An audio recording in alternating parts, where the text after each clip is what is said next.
बच्चों, आज हम लोग ये फुलवारी कक्षा 4 की है और इसमें हम लोग अभ्यास प्रश्न देख रहे थे। तो आज हम लोग पाठ 14 के अभ्यास प्रश्न देखेंगे। और सबसे पहले हम ओणम ये त्यौहार है, तो हम देखेंगे कि ओणम के विषय में क्या कहा गया है। त्यौहार के विषय में पहले हम पढ़ेंगे, जानेंगे, इसके बाद हम इसके अभ्यास प्रश्न भी समझाएंगे और इसी वीडियो में ही इसके अभ्यास प्रश्न और पाठ को हम देंगे। तो सबसे पहले हम पाठ को पढ़ते हैं और बच्चों इसको ध्यान से सुनना है, जिससे हमें इसके अभ्यास प्रश्न आसानी से समझ में आ जाएं। तो आइए हम लोग इसको देखते हैं। पाठ 14 ओणम। भारत को त्योहारों का देश कहा जाता है। यहाँ वर्ष भर त्योहारों की धूम रहती है। ये त्यौहार जनजीवन में चेतना, उत्साह और एकता का संचार करते हैं। दक्षिण भारत में केरल राज्य का एक विशेष त्यौहार है ओणम। लगातार 3 माह की भारी वर्षा के बाद आकाश स्वच्छ और चमकीला नीला हो जाता है। तालाबों, झीलों, नदियों और झरनों में जल की बहुतायत हो जाती है। कमल और लिली पूरे सौंदर्य के साथ खिलकर महक उठते हैं। फसलें पककर झूमने लगती हैं। यही समय होता है फसलों के घर आने का, झूमने और खुशियों का त्यौहार ओणम मनाने का। यह श्रावण मास में मनाया जाता है। मलयालम में इस माह को चिंग मासम कहते हैं। ओणम के साथ राजा महाबली की पौराणिक कथा जुड़ी है। प्राचीन काल में महाबली नाम के राजा केरल में राज्य करते थे। उनके राज्य में चारों ओर सुख और समृद्धि फैली थी। महाबली अत्यंत पराक्रमी थे। उन्होंने अपने पराक्रम से पृथ्वी और पाताल लोक का स्वामी बनने के बाद आकाश की ओर अधिकार बढ़ाना प्रारंभ किया। देवराज इंद्र की प्रार्थना पर भगवान विष्णु ने वामन रूप धारण कर महाबली से दान में संपूर्ण पृथ्वी और आकाश मांग लिया तथा महाबली को पाताल लोक भेज दिया। राजा महाबली की प्रार्थना पर प्रसन्न होकर भगवान विष्णु ने उन्हें वर्ष में एक बार पृथ्वी पर अपने राज्य में आने का आशीर्वाद दिया। केरल वासियों का दृढ़ विश्वास है कि प्रत्येक वर्ष महाबली ओणम के दिन केरल राज्य में आते हैं। इस दिन महिलाएं उनके स्वागत के लिए अपने घरों के प्रवेश द्वार विभिन्न प्रकार से सजाती हैं और रात्रि में दीप जलाती हैं। ओणम आनंद और उल्लास का पर्व है। यह 4 दिन तक मनाया जाता है। पहले दिन घर की लिपाई पुताई और पास पड़ोस को स्वच्छ किया जाता है। सब घरों के आंगन में रंग बिरंगे फूलों की गोलाकार आकृतियों फूल चक्रों में से सजाए जाते हैं, जिसे पूक्कलम कहते हैं। पूक्कलम की सजावट में परिवार के स्त्री पुरुष बच्चे सभी उत्साहपूर्वक योगदान देते हैं। विष्णु और महाबली की मूर्तियों को चावल के आटे और नन्हे नन्हे सफ़ेद द्रोण पुष्पों से सजाया जाता है। पूक्कलम के निकट दीप रखकर इन मूर्तियों का पूजन किया जाता है। ओणम का पहला दिन सर्वाधिक महत्वपूर्ण होता है। इसे तिरुओणम कहते हैं। तिरुओणम पारिवारिक जनों के मिलन, पारस्परिक प्रेम और सहयोग का पर्व है। इस दिन बाहर गए हुए लोग परिवार में लौट आते हैं और उल्लासपूर्वक मिलकर जुलकर त्यौहार मनाते हैं। सभी लोग नए और स्वच्छ वस्त्र धारण करते हैं। मध्याह्न काल में सब एक साथ बैठकर केले के पत्ते पर भोजन करते हैं। यहाँ केले के पत्ते पर भोजन करना अत्यंत पवित्र माना जाता है। ओणम के दिनों में भोजन में विविध प्रकार के पकवान सम्मिलित रहते हैं। इनमें चावल, दाल, पापड़, सांभर, खिचड़ी, उपेरी, इसको पकौड़ी कहते हैं, पायसम, खीर आदि प्रमुख हैं। धान, नारियल और केला केरल की मुख्य उपजें हैं। विविध पकवान इन्हीं से बनाए जाते हैं। ओणम के अवसर पर खेल और मनोरंजन के अनेक कार्यक्रम आयोजित किए जाते हैं। बालिकाएं और स्त्रियां ताली बजाते हुए समूह में मनमोहक नृत्य करती हैं, जिसे कैकोटिकली नृत्य कहा जाता है। ये कैकोटिकली वहाँ का नृत्य है। नाचते समय वे गाती हैं। ये चित्र में दिखाया गया है ये नृत्य कैसे किया जाता है। हमने घर को खूब सजाया, आओ महाबली आओ, फैले सुख और शांति सभी में, सबको वर दे जाओ। ये गाना गाती हैं और गाना गाते हुए जो है कैकोटिकली ये डांस करती हैं, नृत्य करती हैं। गांव और नगरों में खेल कूद की अनेक प्रतियोगिताएं आयोजित की जाती हैं। इनमें नदियों और निकटवर्ती समुद्र में आयोजित नौका दौड़ सर्वाधिक आकर्षित करती है। दूर दूर अब ये बच्चों देखो चित्र में ये नौका दौड़ दिखाई गई है, बहुत ही मनमोहक लग रही है। अगर ये तो हम चित्र में देख रहे हैं, अगर हम इसको रियल में वास्तविक में अगर देखें तो ये बहुत ही अच्छा लगेगा कि गांव से सर्पाकार नौकाएं पंबा नदी के तट पर लाई जाती हैं और उनकी पूजा की जाती है। गांव के सभी वर्गों के व्यक्ति विशालकाय नौकाओं में बैठते हैं। परंपरागत पोशाकें पहने नौका गीत गाते हुए सब लोग अपने चप्पू एक निश्चित ताल में एक साथ चलाते हैं। दौड़ में विजेता रही नौकाओं को पुरस्कृत किया जाता है। नौका दौड़ को देखने के लिए देश विदेश से बड़ी संख्या में पर्यटक आते हैं। माना जाता है कि तिरुओणम के तीसरे दिन महाबली अपने लोक को लौट जाते हैं, इसीलिए तिरुओणम के दिन आंगन में बनाई गई कलाकृतियाँ तीसरे दिन हटा ली जाती हैं, लेकिन अगले 2 दिन तक ओणम चलता रहता है।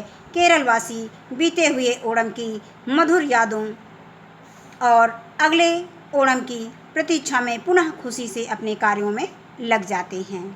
तो बच्चों ये रही ओणम के विषय में जानकारी, और अब हम इसके अभ्यास प्रश्न इसी वीडियो में देखेंगे।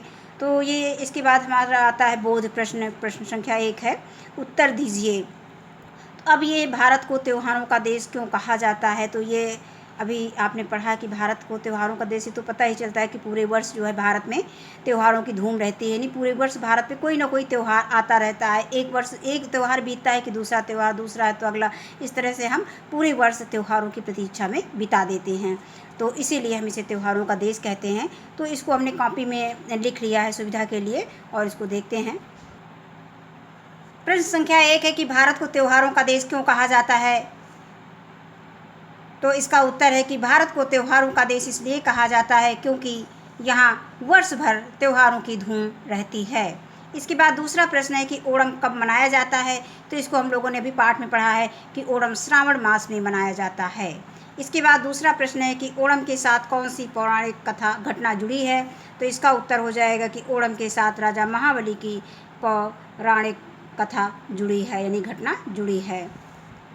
अब इसके बाद आता है कि पुक्कलम किसे कहते हैं और इसे कौन तैयार करते हैं?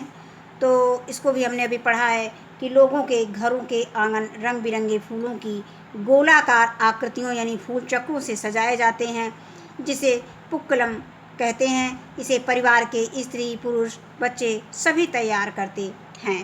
इसके बाद अगला प्रश्न है कि नौका दौड़ प्रतियोगिता कैसी होती है? तो दूर दूर के गांव में सर्पाकार नौकाएं पंबा नदी के तट पर लाई जाती हैं और उनकी पूजा की जाती है।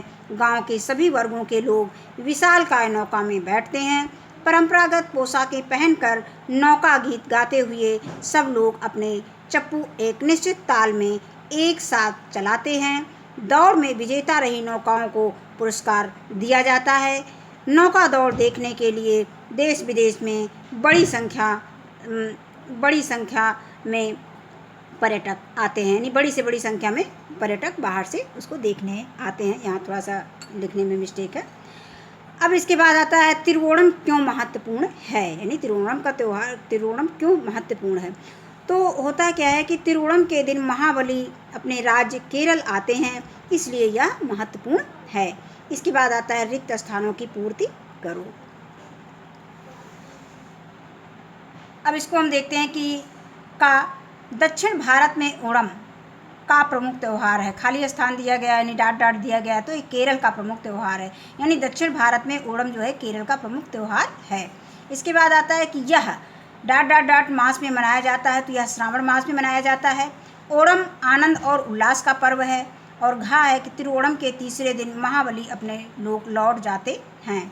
इसके बाद आता है भाषा के रंग। भाषा के रंग देखने के पहले इसमें हम तीसरा क्वेश्चन थोड़ा सा इसमें हम नहीं लिख पाए हैं, ये छूट गया था, तो इसको हम पहले तीसरा देख लेते हैं। तीसरा प्रश्न का उत्तर यहाँ पे है। तीसरा प्रश्न है कि बताइए, सोच विचार का प्रश्न है कि बताइए ओणम का त्यौहार फसलों के घर आने के समय मनाया जाता है। बताइए कि हमारे यहाँ कौन कौन से त्यौहार फसल चक्र से जुड़े हुए हैं। तो इसका उत्तर हो जाएगा कि हमारे यहाँ फसल चक्र से जुड़े हुए त्यौहार निम्न हैं, जैसे पोंगल हुआ, और या होली है, ओणम है, ओणम भी कह सकते हैं उसको, ओणम भी ओणम है जो भी हमने पढ़ा है ओणम, ये भी फसल से ही संबंधित है। वैसाखी है और बिहू आदि ये त्यौहार हैं जो कि फसल चक्र के समय ही फसल चक्र से जुड़े हुए हैं। और इसके बाद आगे अगला प्रश्न आता है भाषा के रंग। उदाहरण के अनुसार नीचे लिखे अवयवों को एक ही वाक्य में प्रयोग कीजिए। यदि तो, यदि वर्षा नहीं होती तो मैं समय से घर पहुंच जाता। ये एक उदाहरण दे दिया गया है और अब इसी से ये संबंधित कुछ प्रश्न शब्द हमको दिए गए हैं, इन शब्दों से ही हमें वाक्य बनाना है। तो जैसे देखा, जैसे ही वैसे ही, ये हमें ऐसा सेंटेंस बनाना है, ऐसा वाक्य बनाना है जिसमें जैसे ही वैसे ही आना चाहिए। उसी तरह से जहाँ तक वहाँ तक, इसलिए क्योंकि। तो देखते हैं कि इसका हम वाक्य और वाक्य भी बना सकते हैं, ये तो आप लोगों को एक उदाहरण के तौर पर हमने इसमें दे दिया है। जैसे ही वैसे ही, जैसे ही हम स्कूल पहुँचे प्रार्थना की घंटी बज गई। अगला है जहाँ तक वहाँ तक, जहाँ तक मैं जा सकता हूँ वहाँ तक तुम नहीं जा सकते। कहने का मतलब जैसे हम दौड़ लगाते हैं तो जहाँ तक मैं दौड़ सकता हूँ वहाँ तक तुम नहीं दौड़ सकते, ये कह सकते हो। जहाँ तक मैं पैदल चल सकता हूँ वहाँ तक तुम पैदल नहीं चल सकते। इस तरह से हम इसके सेंटेंस बना सकते हैं। इसलिए क्योंकि, मैंने पाठ इसलिए याद किया है क्योंकि कल मैडम टेस्ट लेंगी, है इसीलिए तो मैंने पाठ याद किया। अब आगे आता है कि आपके पास पड़ोस में भी कई त्यौहार मनाए जाते होंगे, किसी त्यौहार के बारे में अपने शब्दों में लिखिए। तो कुछ इसमें पॉइंट दे दिए गए हैं, हमें उन्हीं के बारे में बताना है। त्यौहार का नाम देना है, मनाने का समय देना है, मनाने का कारण देना है, मनाने के कैसे तरीके, मनाने के तरीके का मतलब कैसे मनाया जाता है, और मनाते समय क्या सावधानियां रखी जाती है, इसके विषय में हमें बताना है। वैसे तो बहुत सारे त्यौहार अपने यहाँ मनाए जाते हैं, जैसे होली है, दिवाली है, दशहरा है, लेकिन यहाँ पे हम दिवाली की चर्चा कर रहे हैं। इसी तरह से हम और त्योहारों के विषय में लिख सकते हैं। त्यौहार का नाम जैसे दिवाली या दीपावली कहते हैं। और त्यौहार मनाने का समय क्या है, ये कार्तिक मास में मनाया जाता है। इसके बाद मनाने का कारण क्या है, भगवान राम के 14 वर्ष वनवास पूरा करके अयोध्या वापस आने की खुशी के कारण ये मनाया जाता है, उनकी खुशी में मनाया जाता है। अब मनाने का क्या तरीका है, लोग अब उस खुशी को उस खुशी को, उस मतलब अच्छे दिन को याद कर रखने के लिए लोग अपने घरों को मिट्टी के दिए, बिजली के झालर, मोमबत्ती आदि से सजाया जाता है, मतलब सजाते हैं। लक्ष्मी गणेश की पूजा की जाती है और एक दूसरे को उपहार दिया जाता है, पटाखे जलाए जाते हैं और उस दिन घर के सभी लोग नए कपड़े पहनते हैं। इसके बाद अब मनाते समय में क्या सावधानियां रखनी चाहिए, और हम देखते हैं कि इसमें जैसे इसमें हम बच्चे पटाखे वगैरह छुड़ाते हैं, तो इसमें वो भी पॉइंट इसमें जोड़ सकते हैं मनाने के तरीके में। तो अब हम यहाँ पे देखेंगे कि मनाने में क्या सावधानियाँ। तो जैसे हम जानते हैं कि दीपावली के दिन पटाखे छुड़ाए जाते हैं, पटाखे जलाए जाते हैं। तो पटाखे जलाते समय या त्यौहार मनाते समय में क्या सावधानियाँ रखनी चाहिए। जैसे हम दिए जला रहे हैं तो हमें दिए रखते समय बहुत ढीले कपड़े नहीं पहनने चाहिए, क्योंकि दिया रखते समय हो सकता है कि आग जो है मेरे कपड़ों में लग जाए, या हवा चले और अचानक आग पकड़ ले, कपड़े में उड़ता हुआ आग पकड़ ले। इसलिए हमें कुछ सावधानियां रखनी चाहिए दिया जलाते समय और पटाखों को छुड़ाते समय। तो पटाखे छुड़ाते समय हमें ढीले कपड़े नहीं पहनने चाहिए, और पटाखे हमेशा बड़ों की उपस्थिति में ही बच्चों को जलवाएं, यानी बच्चों से जलवाना चाहिए। यानी बच्चों से तब तक पटाखे नहीं जलवाना चाहिए जब तक कि कोई बड़ा ना हो, या जब भी बच्चे पटाखे जलाते हों तो वहाँ पर बड़ों की उपस्थिति अनिवार्य होती है। इसके बाद आता है कि पटाखे जलाते समय किसी बर्तन में पास में पानी रख लेना चाहिए। मान लीजिए कोई घटना हो गई, मान लीजिए बाई चांस ऐसा ना हो, लेकिन मान लीजिए कोई घटना हो गई तो हमें पास में पानी रखना चाहिए, ये ज़रूरी होता है। तो इस तरह से हम कुछ सावधानियाँ इसमें दे सकते हैं। अब आते हैं कि करने की बारी, कि अपने किसी मित्र को अपने यहाँ मनाए जाने वाले त्यौहार के बारे में पत्र लिखिए। तो बच्चों, पत्र लिखना एक ये अलग टॉपिक है, इसको हम इसमें बाद में बताएंगे कि कैसे पत्र लिखा जाता है। पत्र है, एप्लीकेशन है, ये सब चीज़ें बताएंगे। तो इसमें हम देखते हैं कि अब हम मित्र को पत्र लिख रहे हैं कि हमारे यहाँ कोई त्यौहार आया है और उसमें उसके बारे में उसको बता रहे हैं। तो ये हम यहाँ पर अपना एड्रेस दे देंगे, नेहरू नगर मुंबई, दिनांक 27 फरवरी 2000, जो भी सन है वह सन का नाम दे देंगे, यहाँ अपने घर का पता दे देंगे। इसके बाद हम लिखेंगे, प्रिय मित्र, नमस्कार। प्रिय मित्र, मैं यहाँ कुशलतापूर्वक हूँ और सारे परिवार की कुशलता के लिए हमेशा ईश्वर से प्रार्थना करता या करती हूँ। मित्र, हमारे यहाँ अगले महीने यानी मार्च में होली का त्यौहार मनाया जाएगा। अगले महीने इसलिए हमने डाल दिया क्योंकि हमने फरवरी में पत्र लिखा था, तो अगले महीने मार्च में हमारे यहाँ होली है, इसलिए हमने यहाँ कहा कि अगले महीने यानी मार्च में होली का त्यौहार मनाया जाएगा। इस अवसर पर अब हमें ये बताना है कि कैसे मनाएंगे, हम त्यौहार को कैसे मनाएंगे, त्यौहार पर हम क्या क्या करेंगे। तो इस अवसर पर हमारे यहाँ होलिका दहन होता है और दूसरे दिन हम लोग एक दूसरे के साथ रंग खेलते हैं। शाम को हम लोग नए कपड़े पहनकर एक दूसरे के घर मिलने जाते हैं। इस दिन हमारे यहाँ गुजिया बनती है, हम लोग एक दूसरे को गुजिया खिलाते हैं, अबीर गुलाल लगाते हैं और एक दूसरे के गले मिलते हैं। इस प्रकार हमारे यहाँ होली का त्यौहार मनाया जाता है। आपका प्रिय मित्र, अपना नाम लिख देना है। अब इसके बाद दूसरा प्रश्न इसमें आता है कि दूसरे राज्यों में मनाए जाने वाले त्यौहार के विषय में जानकारी एकत्र कीजिए। तो बच्चों, ये हमने कुछ त्यौहार के विषय में जानकारी एकत्र की है और इसमें हमने मेंशन किया है, इसको बताया है, डिस्क्राइब किया है। तो दूसरे राज्यों में मनाए जाने वाले त्यौहार के विषय में जानकारी निम्नलिखित है। जैसे पोंगल को हम ले लेते हैं, तो हम जानते हैं कि पोंगल कहाँ का त्यौहार है, तमिलनाडु में मनाया जाता है। यह त्यौहार जनवरी माह में मनाया जाता है और यह फसल पककर तैयार होती है तब मनाया जाता है, यानी फसल की पककर तैयार होने पर पोंगल का त्यौहार तमिलनाडु में मनाया जाता है। इसके बाद आता है बैसाखी। बैसाखी का त्यौहार पंजाब में मनाया जाता है। यह त्यौहार अप्रैल माह में मनाया जाता है। इस दिन पुरुष भांगड़ा और महिलाएं गिद्दा नृत्य करती हैं। तो ये हो गया। बिहू है, बिहू असम में मनाया जाने वाला त्यौहार है। इस दिन यहाँ लड़के लड़कियाँ रंग बिरंगे कपड़े पहनकर बिहू नृत्य करते हैं। इसके बाद अगला प्रश्न आता है गा, कि इस वर्ग में कुछ त्योहारों के नाम छिपे हैं, इसे ढूंढकर लिखिए। तो जैसे होली है, लोहड़ी है और इसके बाद है ये क्रिसमस है। क्रिसमस इसमें रेड नहीं लगा हुआ है, इसको लगा दे। क्रिसमस है, रक्षाबंधन है, दशहरा है, वैसाखी है, ईद है। तो हम इसी को ऐसे हम लिख देंगे अलग, जैसे हमें त्योहारों के नाम लिखने हैं, क्या क्या इसमें बॉक्स में दिए गए हैं, वर्ग में क्या छिपे हुए हैं। तो इसमें होली मतलब त्यौहार के नाम निम्नलिखित हैं, होली, लोहड़ी, क्रिसमस, रक्षाबंधन, दशहरा और वैसाखी, ईद। अब इसके बाद आता है बड़ों की मदद से जानिए। अब केरल की राजधानी त्रिवेंद्रम है, इसको हम तिरुवनंतपुरम भी कहते हैं। इसके बाद आता है केरल की भाषा क्या है, मलयालम है। केरल का खान पान कैसा है, इडली, डोसा और खिचड़ी है यहाँ का खान पान। केरल का प्रसिद्ध नृत्य है कथकली। और केरल का कोई और त्यौहार तो यह महाशिवरात्रि है। केरल का प्रसिद्ध उद्योग धंधा काजू नारियल का उत्पादन करना ही यहाँ का प्रमुख उद्योग धंधा है।